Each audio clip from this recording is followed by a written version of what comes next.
মানুষ বড়ই বিচিত্র প্রাণী। অধিক থেকে অধিকতর ধন লাভ করার চেষ্টায় নিজের শরীরকে নষ্ট করে ফেলেন, নিজের শক্তি হারিয়ে ফেলেন, নিজের সামর্থ্য হারিয়ে ফেলেন। আর যে ধন লাভ করেন সেটা কোথায় যায়? সেই শক্তি, সেই সামর্থ্যকে আবার ফিরে পাওয়ার জন্য। আর কিছু মানুষ জীবন এমন ভাবে যাপন করেন যেন তা কখনোই শেষ হবে না, কিন্তু শেষ তো সবারই হবে। আর যখনই শেষটা কাছে চলে আসে তখন মানুষ এটা বুঝতে পারেন যে সে জীবনকে উপভোগ করেননি। তার কারণটা কি? লালসা। এই লালসা জন্ম দেয় লোভকে, আর এই লোভ জন্ম দেয় আপনারই বিনাশকে। সেই জন্য আজ আপনার কাছে যা কিছু আছে, যেমনটা আছে, তার সাথে জীবন যাপন করুন, পূর্ণরূপে যাপন করুন। আপনার কাছে যতই ধন, শক্তি, মান থাকুক, তা সবার মধ্যে ভাগ করতে শিখুন। ভাগ করলে ভালোবাসা বাড়ে, আর এই ভালোবাসা দ্বারা জীবন আরো সুখময় হয়ে ওঠে। তাহলে আসুন আর আমার সাথে ভালোবেসে বলুন, রাধা রাধা। মন। জীবনে যখনই কোনো বস্তু বা সুখ স্বাচ্ছন্দ্য অধিক মাত্রায় আপনার কাছে চলে আসে, তখন নিজেকে শ্রেষ্ঠ মনে করার একটা প্রবণতা দেখা যায়, যা হয় আত্মবিশ্বাসে পরিণত হয়, নয়তো অহংকারে। এবার আত্মবিশ্বাস আর অহংকারের মধ্যে অনেক বড় পার্থক্য রয়েছে। আমি এটা করতে পারি, আমি ওটাও করতে পারি, এ হলো আত্মবিশ্বাস। শুধুমাত্র আমি এটা করতে পারি, শুধুমাত্র আমি ওটাও করতে পারি, আমি হলাম সর্বশ্রেষ্ঠ, এটা হলো অহংকার। এবার এই অহংকারের ধ্বনি অনেক দূর প্রবাহিত হয়, আর এর প্রহার সর্বপ্রথম আপনাকে বিপর্যস্ত করে। এবার এই অহংকার এর বিপরীত শব্দ হলো বিনয়, অর্থাৎ নিজের ঊর্ধ্বে উঠে অন্যের বিষয়ে ভাবনা চিন্তা করা, সংসারের বিষয়ে ভাবা। এই বিনয়ী হবার চেষ্টা করুন, একের থেকে অনেক হওয়ার চেষ্টা করুন এবং একসাথে থাকার চেষ্টা করুন। নিশ্চিত রূপেই আপনি বিকাশের কারণ হবেন। মত্ততা থেকে নিজেকে দূরে রাখুন, অহংকার থেকে নিজেকে দূরে রাখুন। এই মন প্রসন্ন হয়ে বলবে, রাধা রাধা। জীবনে যখন কোনো ব্যক্তি নিজের লক্ষ্য প্রাপ্তির জন্য নিরন্তর পরিশ্রম করতে থাকেন, চেষ্টা করতে থাকেন, তখন তিনি কষ্ট অনুভব করেন। কখনো শারীরিক কষ্ট, কখনো মানসিক কষ্ট। এবার উনি এটা ভাবতে থাকেন যে আমি কি উচিত করছি নাকি অনুচিত করছি। কারণ অন্যদিকে এমন একজন ব্যক্তিও আছেন যিনি একদমই পরিশ্রম, চেষ্টা করছেন না। তিনি মদিরা পান করেন, বিলাসিতায় জীবন কাটান, অলস প্রকৃতির হয়ে ওঠেন, নিদ্রাতে বিলীন হয়ে থাকেন আর ভাবেন যে তিনি সুখ লাভ করছেন। কিন্তু এরকম কেন হয়? কারণ যখন আমরা সৎ পথে থাকি, উচিত পথে চলি, লক্ষ্য প্রাপ্ত করার জন্য চেষ্টা করতে থাকি, তখন আমাদের ভেতরে থাকা নেতিবাচক শক্তি এবং পাপ এই দেহকে ত্যাগ করে দেয়। আর এই অনুভূতিটাই আমাদের দুঃখের অনুভূতি দেয়, কষ্ট দেয়।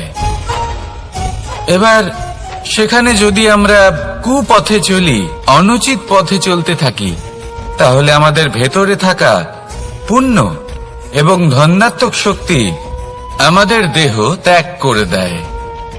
আর এই অনুভূতির কারণেই আমরা সুখ অনুভব করি। কিন্তু কখনো ভাববেন যে এই সুখ বেশি সময় পর্যন্ত থাকে না। সেই জন্য সবসময় মনে রাখবেন, যদি আপনি জানেন যে এটাই আপনার লক্ষ্য, এটাই উচিত পথ, শুভ পথ, তাতে নিরন্তরভাবে এগিয়ে যেতে চেষ্টা করতে থাকুন। এই কষ্ট আপনাকে সুখের পরাকাষ্ঠায় কখন পৌঁছে দেবে তা আপনি জানতেই পারবেন না। আসুন আমার সাথে ভালোবেসে বলুন, রাধা রাধা। ঈর্ষা। আমাদেরই মনে বসবাস করা আরো একটা শত্রু। তবে এই শত্রু কখনো কখনো আমাদের জন্য লাভদায়কও হতে পারে, কিন্তু যদি আমরা সতর্ক না থাকি তাহলে সেটা ততটাই ঘাতক হয়ে উঠতে পারে। যদি আপনার কোনো প্রতিদ্বন্দ্বী থেকে থাকে যে এগিয়ে চলেছে, তাকে দেখে আপনার মনে ঈর্ষা উৎপন্ন হয়, আর ঈর্ষাবশত আপনি নিরন্তর চেষ্টা করতে থাকেন, পরিশ্রম করতে থাকেন সামনে এগোনোর জন্য, তাহলে তার দ্বারা আপনার বিকাশই হবে। কিন্তু যদি আপনি নিজের বিরোধীকে শেষ করতে দেওয়ার জন্য অগ্রসর হন, তাকে বিনাশ করার জন্য অগ্রসর হন, তাহলে এই ঈর্ষা প্রথমে আপনার বিনাশ অবশ্যই করবে। একটা কথা আছে, এটা পশু প্রবৃত্তি, আপনি শুধুই নিজের বিকাশের কথা ভাববেন। তিনিই হলেন প্রকৃত মানুষ, যিনি অন্য মানুষের জন্য প্রাণও দিতে পারেন। এই ঈর্ষা যদি আপনাকে বিকাশের পথে নিয়ে যেতে পারে তাহলে খুবই ভালো। যদি আপনাকে অন্য কাউকে বিনাশ করে দেওয়ার পথে অগ্রসর করে তাহলে তার থেকে দূরে থাকাই ভালো। যেমন ধরুন, আপনার কাছে একটা সূচ আছে যার দ্বারা আপনি ছেঁড়া কাপড়ও সেলাই করতে পারবেন বা অন্য কারোর পাত্রে ছিদ্রও করে দিতে পারবেন। আপনি কি চাইবেন, নিজের বিকাশ নাকি অন্য কারোর বিনাশ? সিদ্ধান্ত আপনারই। আসুন আর আমার সাথে ভালোবেসে বলুন, রাধা রাধা। বিষ এবং অমৃত, এর ভিত্তিতেই সংসার চক্র চলতে থাকে। যখন সমুদ্র মন্থন হয়েছিল তখন এই দুই প্রাপ্ত হয়েছিল। প্রথমে বিষ পাওয়া গেল, তারপর অমৃত। জীবন মন্থন করলেও এগুলো লাভ করা যায়। এবার এই যে বিষ, তা হলো অমৃতের থেকে অনেক বেশি শক্তিশালী এবং সেই জন্যই অনেক বেশি ঘাতকও। এবার বোঝার চেষ্টা করি এই বিষ আসলে কি।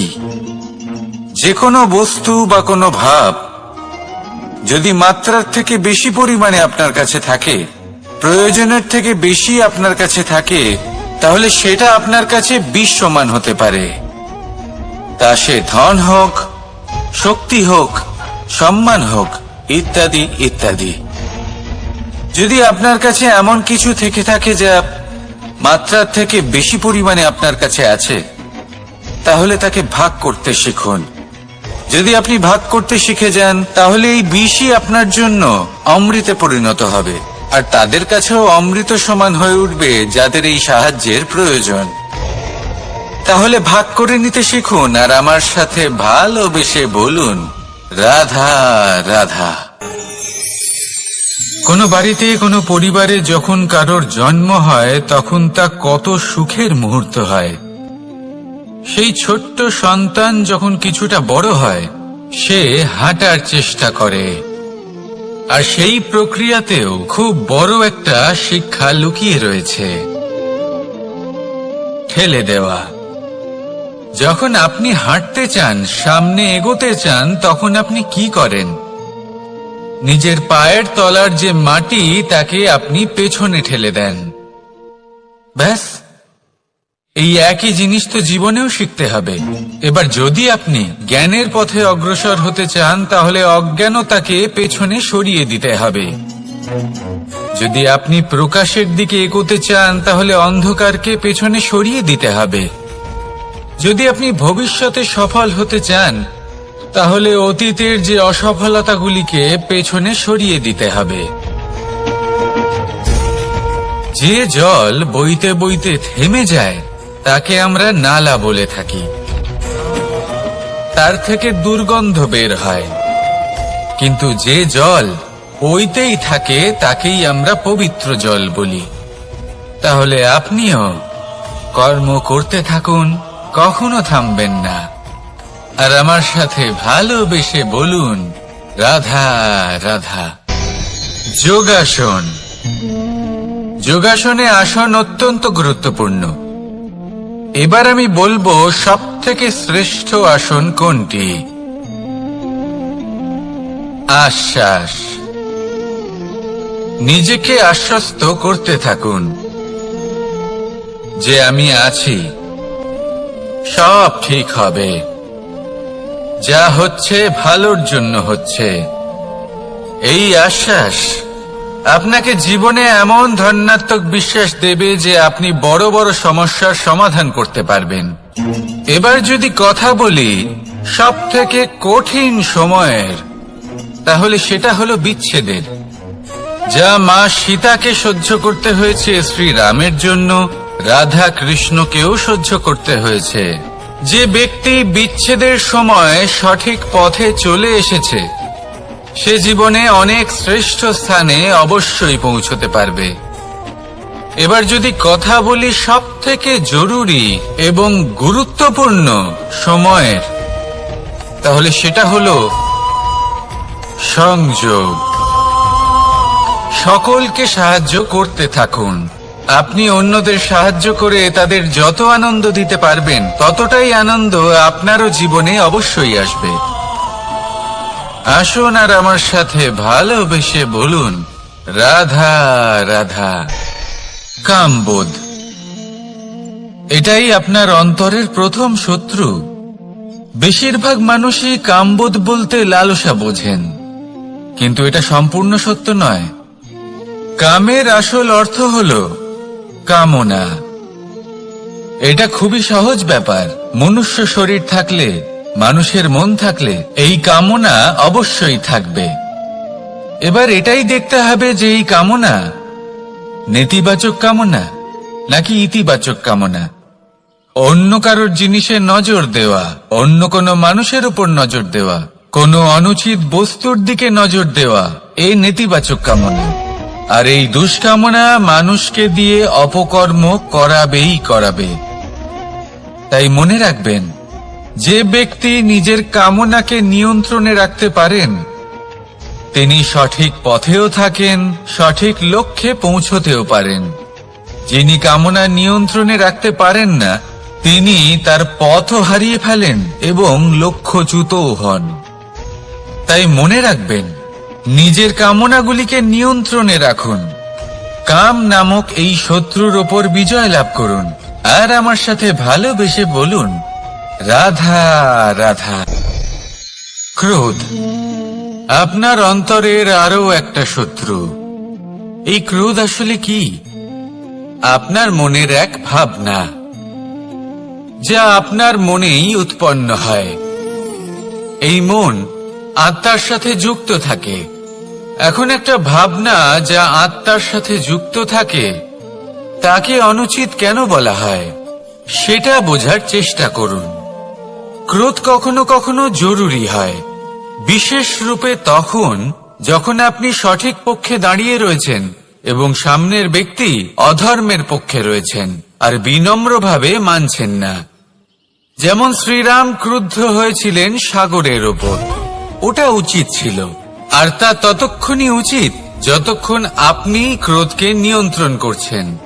যদি ক্রোধ আপনাকে নিয়ন্ত্রণ করতে শুরু করে তাহলে পরিস্থিতি এমনও হতে পারে, ধরুন একজন ব্যক্তির প্রতি ক্রোধের কারণে আপনি তার ক্ষতি করতে চান। আপনি একটা কয়লা হাতে নিলেন আর সেই কয়লা সামনের ব্যক্তির ক্ষতি করার পূর্বে আপনার হাত জ্বালিয়ে দেবে। ব্যাস, ক্রোধ এটাই করে। সর্বপ্রথম আপনার ক্ষতি করে, আপনার বিবেক হরণ করে নেয়।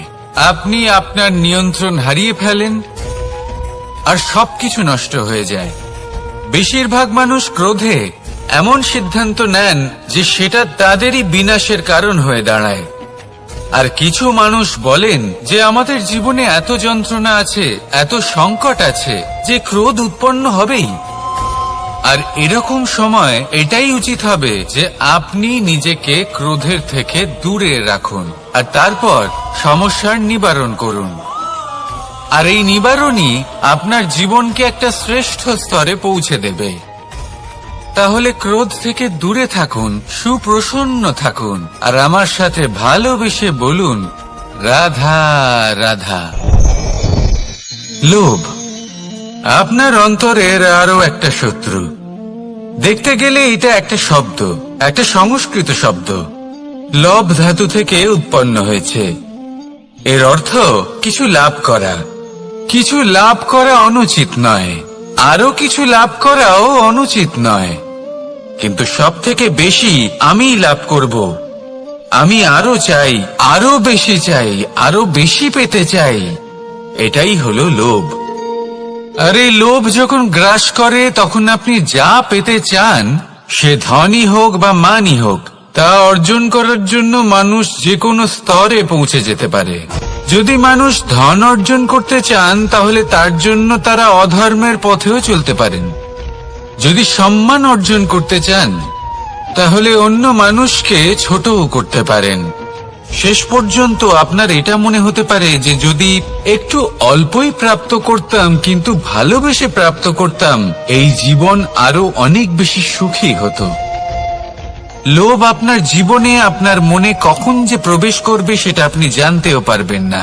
তাই এটা চিনতে শিখুন, আর তৎক্ষণাৎ জীবন থেকে বাইরে ফেলে দিন। যা কিছু লাভ করতে চান তা ভালোবেসে লাভ করুন, আর সেই ভালোবাসার সাথেই বলুন রাধা রাধা। মোহ আপনার অন্তরের আরো একটা শত্রু। এবার মানুষ প্রেম আর মোহের মধ্যে পার্থক্য বুঝতে পারে না। কিছু মানুষ ভাবে যে মোহর মধ্যে খারাপ কি আছে। যদি কোনো মানুষের তার বাবা মার প্রতি, তার সন্তানের প্রতি মোহ থাকে, তবে খারাপ কি আছে? খারাপ আছে, আর সেটা তাদের জন্য খারাপ হতে পারে যাদের প্রতি আপনার এই মোহ আছে। এবার মোহ আর প্রেমের মধ্যে পার্থক্য আপনাকে বোঝাচ্ছি। মোহ শুধুমাত্র পেতে চায়, সেখানে প্রেম শুধুমাত্র দিতে শেখায়। এই দুই পরিস্থিতিতেই আপনার হাত প্রসারিত থাকে। মোহের ক্ষেত্রে কোনো বস্তু বা কোনো ব্যক্তিকে লাভ করার জন্য, আর প্রেমে শুধুই প্রদান করার জন্য। মোহর বশে আপনার পায়ে বাঁধন পড়ে যেতে পারে। যদি মাতা পিতার তার সন্তানের প্রতি মোহ থাকে, তাহলে তারা তাদের সন্তানকে কখনো দুঃখে, চিন্তায়, যন্ত্রণায় দেখতেই পারবে না। সেই জন্য তারা সন্তানকে বেঁধে রাখতে চান একটা সুরক্ষিত ক্ষেত্রে, যেখান থেকে না তারা সংসারকে দেখতে পায়, না পরখ করতে পারে, না কিছু শিখতে পারে, না বিকট পরিস্থিতির সম্মুখীন হতে পারে। ঠিক যে কারণে তারা দুর্বল হয়ে পড়ে, অজ্ঞানী হয়ে ওঠে। তাদের বিকাশ সেখানেই স্তব্ধ হয়ে যায়, আর সেখানে প্রেম শুধুমাত্র বিকাশের পথে নিয়ে যায়। মা বাবা যদি সন্তানকে ভালোবাসেন, তাহলে তাকে ছেড়ে দেন যে যাও সংসারকে দেখো, পরখ করো আর শেখো। কিভাবে এর সাথে লড়াই করতে হবে সেটা নিজে শেখো। নিজের শক্তি নিজেই বাড়িয়ে তোলো, নিজের পথ চয়ন করো। সেই জন্য এই মোহর শিকল ভেঙে ফেলুন আর প্রেমকে আপন করে নিন। আর এই প্রেম দ্বারাই বলুন রাধা রাধা। এই সংসারে এমন অনেক ব্যক্তি আছেন যারা নিজেদের প্রসন্নতার জন্য স্বার্থপরতার সীমা পার করে যেতে পারেন। নিজে সুখ লাভ করার জন্য অন্যকে দুঃখ দিতে পারেন। ওনাদের কারোর প্রতি কোনো টান নেই, না সমাজের প্রতি, না আপনজনদের প্রতি, না ঈশ্বরের প্রতি। এবার দেখুন, মানুষ যদি কাউকে ভয় নাও পায়, তাও নিজের কর্মের কথা মনে করে অবশ্যই ভয় পাওয়া উচিত। কারণ আপনি যা কর্মই করুন, তার ফল নিজে থেকে আপনার কাছে আসবেই, নিশ্চিত রূপে আসবে। তার থেকে আপনি পালাতে পারবেন না। কেউ নিজের কর্মফলের হাত থেকে বাঁচতে পারে না। স্বয়ং মহাদেবকেও ওনার কর্মফল ভোগ করতে হয়েছিল। উনি কিছু না ভেবেই ভস্মাসুরকে বর দিয়েছিলেন। তার পরিণাম স্বরূপ যেটা হলো যে ওই ভস্মাসুর, যাকে মহাদেব বরদান করেছিলেন, তার হাত থেকে নিজের প্রাণ বাঁচিয়ে ওনাকে পালাতে হলো। এই সংসারে এমন কেউ নেই যে নিজের কর্মফলের হাত থেকে বাঁচতে পারে। সবসময় এটা ভেবে দেখুন যে কর্মটা আপনি করছেন সেটা শ্রেষ্ঠ কি না। এমন কর্ম করুন যেটা আপনাকে জীবনে এগিয়ে নিয়ে যাবে। নিজেকে সৎ পথে রাখুন, কিন্তু এটাও সুনিশ্চিত করুন যে জীবনে যে কর্ম আপনি করছেন তাতে অন্য ব্যক্তির উপর কি প্রভাব পড়ছে, তাতে উনি দুঃখ পাচ্ছেন না তো। যদি আপনি যা করছেন তাতে সবার মঙ্গল হয়ে থাকে, তাহলে আপনার কাউকে ভয় পাওয়ার কোনো প্রয়োজন নেই। না কালকে ভয় পাবেন, না মহাকালকে। আসুন আমার সাথে ভালোবেসে বলুন, রাধা রাধা। জীবনে যখনই আমরা কোনো বিশেষ মানুষের সাথে পরিচিত হই, তখন তার ব্যক্তিত্বের বিষয়ে আমাদের একটি নিজস্ব দৃষ্টিভঙ্গি তৈরি হয়। তা সে ভালো হোক বা মন্দ, আমরা নিজেদের দৃষ্টিভঙ্গি, নিজেদের ধারণা বানিয়ে ফেলি। কিন্তু আপনি কি নিশ্চিত রূপে বলতে পারেন যে এই যে আপনার দৃষ্টিভঙ্গি, সেটাই সেই ব্যক্তির পূর্ণ সত্য, সেই ব্যক্তি সত্যিই সেরকমই? হ্যাঁ, আপনি সেরকম বলতে পারেন না। কারণ যে কোনো মানুষের একটি চরিত্র, একটি ব্যক্তিত্ব অনেক বছর ধরে তৈরি হয়, অসংখ্য অভিজ্ঞতা লাভ করার পরে তৈরি হয়। আপনি একদিনে বুঝতে পারবেন না যে সেই ব্যক্তি কেমন। এই ভুলটাই বেশিরভাগ মানুষ করে ফেলেন। কিন্তু যদি সত্যি কোনো মানুষকে বুঝতে চান, তাহলে একটু সময় দেওয়া খুব প্রয়োজন। সবার আগে প্রথম আলাপে সেই ব্যক্তি তো এটাই বোঝাবে যে সে কতটা শ্রেষ্ঠ, কিন্তু সে কতটা গুণী বা কতটা অপগুণী, এটা বোঝার জন্য আপনাকে সেই ব্যক্তির কাছাকাছি থাকতে হবে। তিনি কতটা অহংকারী বা কতটা সজ্জন, সেটা বোঝার জন্য আপনাকে সেই ব্যক্তিকে সম্মান দিয়ে দেখতে হবে। সেই ব্যক্তি কতটা লোভী বা কতটা সরল, সেটা বোঝার জন্য তাকে ধন দিয়ে দেখতে হবে। সেই ব্যক্তির কতগুলো খারাপ গুণ আছে, সেটা বোঝার জন্য সেই ব্যক্তিকে স্বাধীনতা দিয়ে দেখতে হবে। তবেই তাকে আপনি বুঝতে পারবেন। যে কোনো মানুষকে বোঝা, তার ব্যক্তিত্ব বুঝে ওঠা এতটা সহজ কাজ নয়। যতক্ষণ কোনো ব্যক্তির ব্যক্তিত্ব সম্পর্কে স্পষ্ট ধারণা না হয়, ততক্ষণ সেই ব্যক্তির সাথে সম্পর্কে অগ্রসর হওয়া উচিত হবে না।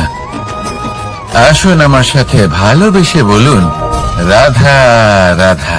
এই সংসারের দুটি সবথেকে শক্তিশালী শব্দ হলো নীরবতা এবং প্রসন্নতা। এই দুটি সবথেকে বেশি কঠিনও। এবার আপনি বলবেন, এতে কঠিনের কি আছে? না, ক্ষেত্র বিশেষে নিজে নীরব থাকা হলো অত্যন্ত কঠিন। আর তার থেকেও বেশি কঠিন হলো বিকট পরিস্থিতিতে নিজেকে প্রসন্ন রাখা। কিন্তু যদি আপনি এটা শিখে যান, তাহলে এই নীরবতাই আপনাকে জীবনে অনেক বড় বড় সমস্যার হাত থেকে বাঁচাবে। এই প্রসন্নতা আপনাকে বিকটতর পরিস্থিতি থেকে বেরিয়ে আসতে শক্তি যোগাবে। তাই এই গুণ আত্মসাৎ করুন আর আমার সাথে ভালোবেসে বলুন, রাধা রাধা। আমরা সবাই জীবনে কামনা করি। কেউ ধন সম্পত্তির কামনা করি, কেউ ভালোবাসার, কেউ বন্ধুদের, কেউ নাম খ্যাতি আদি ইত্যাদি। এগুলো লাভ করার জন্য আমরা চেষ্টা করতে থাকি, পরিশ্রম করতে থাকি। কিছু সময় পরে অর্জনও করে ফেলি, কিন্তু সবকিছু অর্জন করার কিছু সময় পরে এরা রুষ্ট হয়ে যান, আমাদের থেকে দূরে চলে যান বা আমাদের থেকে কেড়ে নেওয়া হয়। এমনটা কেন হয়? এমনটা এই কারণে হয় কারণ মানুষের একটা দুর্বলতা আছে। কোনো কিছুই অর্জন করার পরে আস্তে আস্তে সে তার মূল্য, তার গুরুত্ব ভুলে যায়, তার জন্য চেষ্টা করা ছেড়ে দেয়। আর এটাই হলো সবথেকে বড় সমস্যা। ঠিক যেমন কোনো ব্যক্তি যিনি ধন অর্জন করতে চান, তার জন্য কঠিন পরিশ্রম করেন, হয়তো ধন অর্জন করেও ফেলেন, তারপর আস্তে আস্তে ওই ধনের মূল্য ভুলে যান, উচিতভাবে তা প্রয়োগ করেন না। আস্তে আস্তে তার ধন, তার সঙ্গ ত্যাগ করে দেয়, সমস্ত পরিশ্রম ব্যর্থ হয়ে যায়। সেই জন্য মনে রাখবেন, এই সংসারে কিছু অর্জন করা অত্যন্ত কঠিন ব্যাপার, কিন্তু তার থেকেও বেশি কঠিন হলো সেটা নিজের সাথে ধরে রাখা। তাই জীবনে যখনই আপনি কিছু অর্জন করবেন তার গুরুত্বটা বুঝুন, আর তারপরে সময় সময় তার মূল্য নিজেকে স্মরণ করাতে থাকুন। কৃতজ্ঞ থাকুন যে আপনার পরিশ্রম আপনাকে এই ফল দান করেছে, আর চিরকাল পরিশ্রম করুন। তবেই আপনি যেটা লাভ করেছেন সেটা আপনার কাছে থেকে যাবে। আসুন আর আমার সাথে ভালোবেসে বলুন, রাধা রাধা। এই সংসারে আপনার সবথেকে বড় বন্ধু কে? কেউ বলবেন ছোটবেলার বন্ধুরা, কেউ বলবেন মাতা পিতা, কেউ বলবেন ঈশ্বর। এবারে বলুন যে এই সংসারে আপনার সবথেকে বড় শত্রু কে? কেউ বলবে আপনার বিরোধী, সেই ব্যক্তি যে আপনাকে হিংসে করে, বা আপনার নিজের অহংকার, আপনার কুকর্ম। আমি বলবো যে এই সংসারে আপনার সবথেকে বড় বন্ধু হলো আপনার নিজের মন। এই চঞ্চল মনকে যদি আপনি নিয়ন্ত্রণ করতে শিখতে পারেন, তাহলে এর থেকে বড় বন্ধু এই সংসারে আপনি কোথাও পাবেন না। সেখানেই যদি এই মন আপনাকে বশ করে ফেলে, তাহলে সংসারে এর থেকে বড় শত্রুও আপনি কোথাও পাবেন না। সেই জন্য এই সংসারকে নিয়ন্ত্রণ করার চেষ্টা ত্যাগ করুন। প্রথমে এই মনকে নিয়ন্ত্রণ করতে শিখে যান, তাহলে এই জীবন নিজে থেকেই সাফল্যের পথে অগ্রসর হবে। আর তখন এই মন প্রসন্ন হয়ে বলবে, রাধা রাধা। সংসারে যদি আপনি শুভ কিছু অর্জন করতে চান, তাহলে দুটি পথ আছে। প্রথম হলো ধর্ম, আর দ্বিতীয় হলো কর্ম। কিছু ব্যক্তি এমন কথাও বলেন যে আমরা তো ধর্মের পথেই অগ্রসর ছিলাম, আমরা তো লক্ষ্য প্রাপ্ত করতে পারলাম না, বরং আমাদের নিন্দা হলো। এবার এরকমটা ঠিক কেন হয়? এরকম এই কারণে হয়, কারণ দেখতে গেলে ধর্ম সবসময় আমাদের এমন পথ দেখায় যেটা আমাদের একটা শুভ লক্ষ্য প্রাপ্তিতে সাহায্য করে, কিন্তু সেই লক্ষ্যে আমাদের পৌঁছতে হবে নিজেদের কর্ম দ্বারা। যদি আপনি ধর্মের পথে অগ্রসর হয়ে থাকেন, তাহলে আপনাকে কর্মও করতে হবে। যদি ধর্মের পথে চলেন কিন্তু কর্ম না করেন, তাহলে লক্ষ্য প্রাপ্তি হবে না। ঠিক সেইভাবেই যদি আপনি কর্ম করতে থাকেন কিন্তু ধর্মের পথে না চলেন, তাও লক্ষ্য প্রাপ্তি হবে না। মনে রাখবেন যে ধর্ম এবং কর্ম হলো একটি মুদ্রার দুই পিঠের সমান। এদের নিজের জীবনে আত্মসাৎ করুন এবং অগ্রসর হন। এই সংসারের প্রত্যেক লক্ষ্য আপনার হবে। আসুন আমার সাথে ভালোবেসে বলুন, রাধা রাধা। প্রত্যেক মানুষ জীবনযাপন করেন, কিন্তু প্রত্যেক মানুষ বেঁচে থাকার রসদ জোগাড় করতে পারেন না। তাহলে কি করা যায়? জীবনের রসদ কিভাবে জোগাড় করা যায়? কিভাবে আমাদের চেষ্টা করে যাওয়া উচিত? আমাদের কি করা উচিত? কিছু কাজ আছে যেগুলো আপনাদের করতে হবে। সর্বপ্রথম, জীবনে যখনই কোনো সমস্যা আসবে, তখন নিরপেক্ষভাবে তার সম্মুখীন হন। তা সে যে সমস্যাই হোক, সেটা সমাধান করার জন্য আপনাকে শুভ পথ নির্বাচন করতেই হবে। তারপরে যদি আপনার হাতে কখনো ক্ষমতা আসে, সেই মুহূর্তে আরো বেশি বিনম্র থাকতে হবে। আপনি ধন অর্জন করলে তখন অহংকার জাগ্রত হতে দিলে চলবে না। আপনি যদি শক্তিশালী হয়ে ওঠেন, তাও অহংকার জাগ্রত হলে চলবে না। জীবনে যখনই ক্রোধ হবে, তখন নিজেকে নিয়ন্ত্রণ করুন, আর ভেবে দেখুন যে যদি এই মুহূর্তে আপনি ক্রোধ দেখান, তাহলে তার পরিণাম কি হবে? এর ফলে কি কিছু শুভ ঘটনা ঘটবে নাকি অশুভ কিছু ঘটবে? শুধু এই কটা কাজ নিজেদের জীবনে না। যদি সন্তান দুষ্কর্ম করে, তাহলে অপরাধী তার মাতা পিতাও। যারা পুত্র মোহর কারণে সেই অনুচিত কাজে তাকে বাধা দেননি। অপরাধী হলেন তার পিতামহ, যিনি নিজের কর্তব্যবোধের কারণে নিজের পরিবারের যত্ন নেননি, যিনি সন্তানকে কখনো শাস্তি দেননি। অপরাধী হলেন তার সেই গুরুও, যিনি নিজের শিষ্যের সেই দুষ্কর্ম দেখেও তাকে প্রতিহত করতে পারেননি। একজন হবু রাজার কর্তব্য হলো নিজের প্রজার কাছে সে যেন এক উদাহরণ প্রস্তুত করতে পারে। কিন্তু যদি এত অনুচিত উদাহরণ প্রস্তুত হয়ে থাকে, তাহলে মা বাবার, বাড়ির বয়োজ্যেষ্ঠদের কর্তব্য হলো ওনারা যেন সেটা সেখানেই থামায়, হয় ভালোবেসে নয়তো শাস্তি দিয়ে। যদি না থামানো হয়, তাহলে মহাভারত অবশ্যম্ভাবী। অনেক ব্যক্তির মনে একটা প্রশ্ন জাগে আমাকে আর রাধাকে নিয়ে। বলেন যে না আমি আর রাধা একসাথে থাকি, না আমাদের বিয়ে হয়েছে, আমি এখানে দ্বারকাতে ও ওখানে বর্ষণাতে, তাও এত ভালোবাসা কি করে?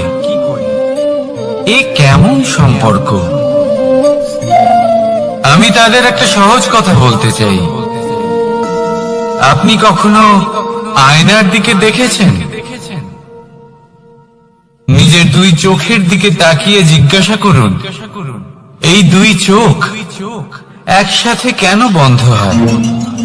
একসাথে কেন খোলে? একসাথে কেন ঘুমোয়? একসাথে কেন কাঁদে? আজীবন কোনো এক মানুষের সাথে সম্পর্ক রাখা অবশ্যই সম্ভব, তাদের সাথে দেখা না করে।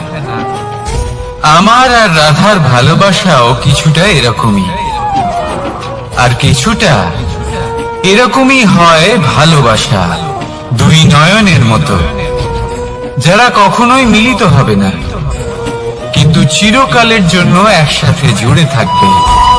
এই অনুভূতি নিঃস্বার্থ হয়, আর এই নিঃস্বার্থ ভালোবাসা আপনাকে আনন্দের পথে অগ্রসর করে। জীবনে সবসময় নিঃস্বার্থভাবে ভালোবাসুন, শুধুমাত্র আনন্দই পাবেন। তাহলে আসুন আমার সাথে নিঃস্বার্থভাবে ভালোবেসে বলুন, রাধা রাধা। মানুষ, কোন ব্যক্তির নির্মাণ হয় কিভাবে?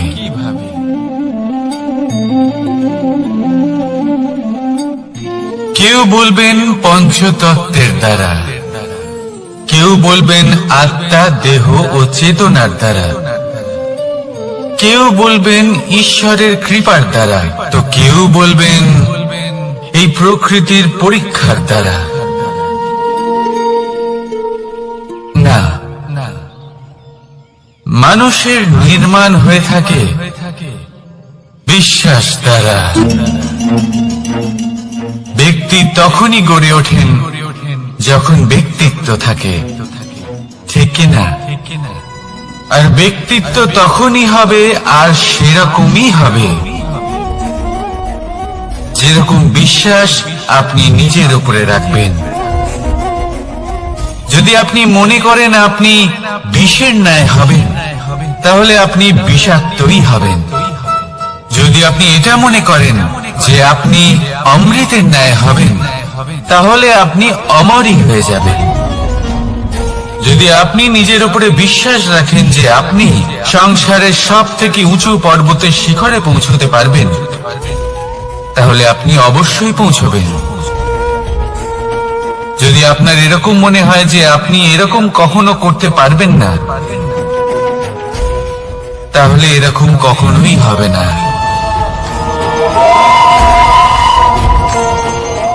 ভেবে দেখবেন, বিশ্বাসের মধ্যেই বিশ্ব বাস করে থাকে, তো আপনার অস্তিত্ব কেন করবে না? যেমন বিশ্বাস আপনি নিজের উপরে রাখবেন, তেমনি আপনি হয়ে উঠবেন। সেই জন্য নিজের উপরে বিশ্বাস রাখুন, আর হ্যাঁ, ভালোবেসে বলুন রাধা রাধা। শত্রুতা, একজন মানুষ অন্য মানুষের সাথে শত্রুতা করে বসেন। দুজন ঘনিষ্ঠ বন্ধু, এমনও এক সময় আসতে পারে যখন এনারা একে অপরের শত্রু হয়ে ওঠেন। এর অনেকগুলো কারণ হতে পারে, কিন্তু মূল কারণ হলো আলোচনা। আগে হ্যাঁ, আপনি যদি কারোর বিষয়ে আলোচনা করেন তাহলে সে আপনার শত্রু হয়ে যেতে পারে। এবার মনে একটা প্রশ্ন আসতে পারে যে এটা কিভাবে সম্ভব হতে পারে? আলোচনা, এটা তো অত্যন্ত জরুরি। যদি আমি নিজের বন্ধুর খারাপ কাজের বিষয়ে আলোচনাই না করি তাহলে সে শুধরবে কি করে? এ কথা সত্যি যে আলোচনা আবশ্যক, কিন্তু তার থেকেও বেশি গুরুত্বপূর্ণ এবং আবশ্যক হলো আপনার এই সিদ্ধান্ত এটাই যে আপনার এই আলোচনা কোন স্থানে করবেন। যদি এটা সবার সামনে করবেন ভাবেন, তাহলে তা অপমানও হয়ে যেতে পারে। যদি এটা আলাদাভাবে করেন তাহলে তা পরামর্শ হয়ে যায়। অপমান কেউ স্বীকার করতে পারেন না, কিন্তু পরামর্শ সকলের ভালো লাগে। তাহলে যদি আপন কারোর জন্য ভালো কিছু চান, কাউকে শুধরে দিতে চান, আর আপনার মনে হয় আলোচনা আবশ্যক, তাহলে সর্বপ্রথম সময়, পরিস্থিতি আর স্থানের কথা মনে রাখবেন। নয়তো এই আলোচনা আপনাকে খুব ভোগাতে পারে। তাহলে আসুন আমার সাথে ভালোবেসে বলুন রাধা রাধা। আপনার জীবনেও কি সমস্যা রয়েছে? অবশ্যই থাকবে। প্রত্যেকের জীবনেই সমস্যা থাকে। প্রত্যেক মানুষ জিজ্ঞাসাও করেন যে এই সমস্যা আসলে কি আর কেন আসে জীবনে। আপনাকে একটা কথা বলে দিই যে সমস্যা আসলে সেটা নয় যা আপনার পথে বাধা সৃষ্টি করে, বরং সমস্যা হলো সেটাই যেটা আপনি তখন দেখতে পান যখন আপনার একাগ্রতা আপনার পথ থেকে, আপনার লক্ষ্য থেকে সরে যেতে থাকে। আর এই সমস্যাগুলি দূর করার জন্য, এর সমাধান করার জন্য একটাই পথ আছে। নিজের সমস্ত ভাবনা আরো একবার একাগ্র করুন নিজের পথের দিকে, নিজের লক্ষ্যের দিকে। আপনার সমস্ত ভাবনা যদি কেন্দ্রীভূত হয় নিজের লক্ষ্যে, তাহলে এই সমস্যা দূরে থাকবে। যদি এরকম না হয়, যদি আপনার মন একটু অন্যদিকে চলে যায়, তাহলে এই সমস্ত সমস্যা আবার সামনে চলে আসে আর বাড়তেও থাকে। দেখুন, যেখানে আপনার লক্ষ্য রয়েছে, বাণ যদি সেখানেই চালাতে হয়, তাহলে দৃষ্টি তো সেদিকেই রাখতে হবে। তবেই তো আপনি সেই লক্ষ্য ভেদ করতে পারবেন। সেই জন্য মনে রাখবেন, সর্বদা লক্ষ্য রাখবেন নিজের পথে, সেই পথেই সামনে এগোতে থাকুন নিজের লক্ষ্যের দিকে। আপনি যত সামনে এগোতে থাকবেন এই সমস্যা তত পিছিয়ে যাবে। তাহলে আসুন আমার সাথে ভালোবেসে বলুন রাধা রাধা। এই পাখিরা সত্যি খুব সুন্দর, আমার খুব ভালো লাগে। আপনি নিশ্চয়ই শুনে থাকবেন যে কিছু পাখির কাছে ডানা অবশ্যই থাকে, কিন্তু উড়তে পারে না। তারা চায় উঁচু আকাশে উড়ে বেড়াতে এবং মেঘেদের সাথে কথা বলতে, করতেই পারে না। এবার এই সংসারেও পাওয়া যায় ঘুড়িও। এদের মধ্যে না জীবন আছে, না প্রাণ আছে, আর না আছে ডানা, কিন্তু এরা আকাশের সাথে কথা বলে, হাওয়ার বেগের সাথে কথা বলে, আনন্দ করে, উৎফুল্ল হয়ে ওঠে। আকাশে জীবনের কিছু মুহূর্ত কাটায়। তার কারণ কি হতে পারে? কারণ হলো সুতো। এই সুতো যদি সঠিক হাতে থাকে তাহলে এই কাগজের তৈরি ঘুড়িও আকাশের উচ্চতায় উড়ে বেড়াতে পারে। এবার এই সুতো আসলে কি? এই সুতো হলো আসলে ভালোবাসা। এই সুতো হলো আসলে বিশ্বাসের। আর এটা আপনি দিয়ে থাকেন তাদের হাতে যাদের আপনি বিশ্বাস করেন, যাদের আপনি নিজের সর্বস্ব দিয়ে দেন। ভেবে দেখুন, এই ভালোবাসা আর বিশ্বাসের সুতো আপনি যদি সঠিক মানুষের হাতে দিয়ে দেন তাহলে আপনি অনেক উচ্চতায় উঠতে পারবেন, আকাশের উচ্চতায় উড়ে বেড়াতে পারবেন, মেঘের সাথে কথা বলতে পারবেন, পাখিদের মতো উঠতে পারবেন, যা ইচ্ছে তাই করতে পারবেন। শুধু এই মানুষ সঠিক হতে হবে, এমন একজন মানুষ যার মনে আপনার জন্য ভালোবাসা রয়েছে, এমন এক মানুষ যার মনে কোনো স্বার্থ নেই, যিনি পরোপকারী, এমন একজন ব্যক্তি যিনি আপনার অস্তিত্বকে বাইরে নিয়ে আসতে পারবেন, তাকে উজ্জ্বল করে তুলবেন। তাহলে ভালোবাসুন, আনন্দ করতে থাকুন, আর এই আনন্দ সহকারে বলুন রাধা রাধা।